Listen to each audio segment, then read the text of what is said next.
Assalamualaikum warahmatullahi wabarakatuh. Perkenalkan, nama saya Muhammad Ataya Zain dengan NIM 231091111003. Pada hari ini saya akan melakukan pemeriksaan neurologi meliputi GCS, pemeriksaan refleks patologi, serangsang meningial, nyeri punggung bawah, dan juga fungsi cerebellum. Baik, yang pertama itu adalah pemeriksaan GCS. Untuk GCS sendiri itu terdiri dari 3 komponen, yaitu eye, verbal, dan juga motorik. Dimana untuk komponen eye itu terdiri dari 4 skor. Di sini yang pertama untuk skor 4, pasien dapat membuka mata secara normal. Nah, untuk skor 3 itu pasien akan membuka mata kalau ada panggilan atau suara. Kemudian untuk skor kedua itu kalau misalnya diberikan rangsangan nyeri terlebih dahulu. Ketika diberikan rangsangan nyeri, maka pasien akan membuka mata, maka itu masuk ke dalam skor 2. Kemudian kalau skor pertama atau skor 1 itu menandakan bahwa tidak ada respon sama sekali. Kita panggil, kita berikan rangsangan nyeri, tetapi mata pasien tidak membuka, maka itu masuk ke dalam skor 1. Kemudian selanjutnya adalah verbal. Untuk skornya terdiri dari 5 skor. Yang pertama itu adalah skor 5. Skor 5 itu berarti normal. Permisi Pak, namanya siapa Pak? Nama saya Witra. Baik, di sini dapat dilihat bahwa pasien dapat menjawab sesuai dengan instruksi, maka ini masuk ke dalam skor 5. Kemudian skor 4 itu berarti susunan kata-katanya sudah kacau.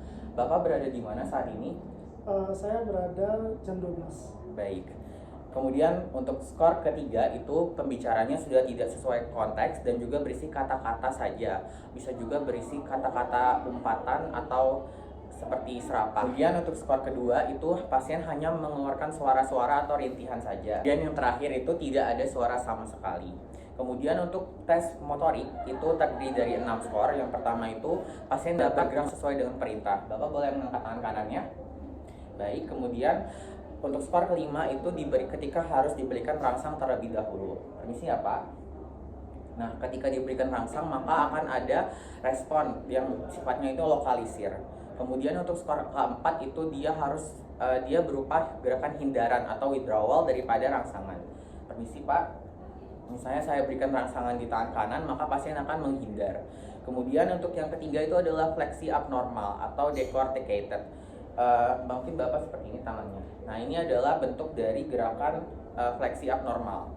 Kemudian adalah gerakan ekstensi, yaitu poin kedua. Jadi pasien hanya bisa melakukan gerakan ekstensi saja, dan untuk nilai 1 dari motorik itu pasien tidak dapat bergerak sama sekali. Selanjutnya adalah pemeriksaan refleks patologis. Yang pertama adalah Hoffman Toner. Permisi Pak, di sini kita bisa berikan rangsangan di daerah jari tengah. Ini Hoffman, kemudian Toner. Tesnya positif jika akan ada terjadi fleksi dari jari-jari yang tidak diberikan rangsangan. Kemudian adalah pemeriksaan Babinski, di mana untuk Babinski sendiri ini kita menggunakan telapak kaki. Bapak boleh berbaring. Kemudian kita bisa menggunakan palu refleks. Jadi nanti palu refleksnya itu akan diberikan rangsangan di sini. Kemudian ketika diberikan rangsangan, maka jari-jarinya akan fleksi dan dia akan merenggang. Selanjutnya adalah pemeriksaan rangsang meningial. Pertama adalah Brudzinski 1, di mana kita akan melakukan fleksi kepada kepala pasien ke arah dada. Kemudian jika dirasa adanya tahanan, maka Brudzinski 1-nya positif. Kemudian pada Brudzinski 2 sama seperti tadi, kemudian kita berikan gerakan fleksi seperti ini. Nanti kaki kontralateralnya itu akan ikut fleksi juga. Ini menandakan tesnya positif. Kemudian adalah gerakan tes Kernik. Permisi Pak. Ketika diberikan fleksi, nanti ke sisi kontralateralnya juga akan melakukan gerakan fleksi. Kemudian adalah pemeriksaan nyeri punggung bawah. Yang pertama adalah tes Lasek.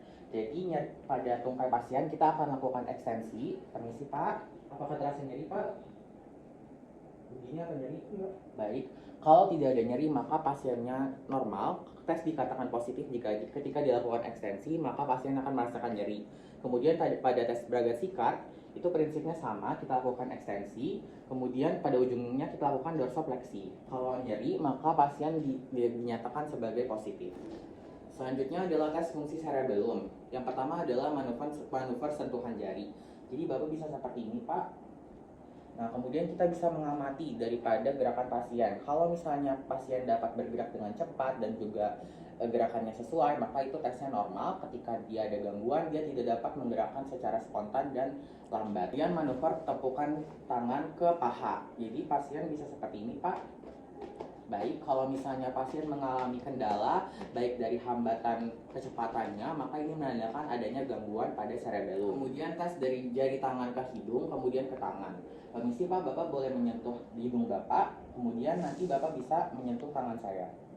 Tesnya ini kita lakukan sambil menggerak-gerakkan tangan kita. Kalau misalnya ada gangguan pada cerebellum, pasien tidak dapat menggerakkan sesuai dengan jari. Kemudian adalah tes Romberg atau keseimbangan. Jadi pasien diminta untuk berdiri, tangannya di samping, kemudian Bapak bisa menutup matanya selama 30 detik. Setelah 30 detik, pasien diminta untuk membuka matanya, Bapak bisa membuka. Kalau pasien dapat mempertahankan keseimbangannya, maka tesnya normal. Dikatakan positif atau ada gangguan ketika pasien tidak dapat mempertahankan keseimbangannya. Yang terakhir yaitu tes gaya berjalan atau tandem walking. Jadi pasien akan diminta untuk berjalan dari tumit ke ujungnya saling bertemu. Kalau misalnya ada gangguan, maka pasien tidak dapat mempertahankan keseimbangannya. Tes ini dinamakan sebagai tes tandem walking. Demikian pemaparan video terkait tes-tes fungsi neurologis. Terima kasih dan mohon maaf jika ada kesalahan. Wassalamualaikum warahmatullahi wabarakatuh.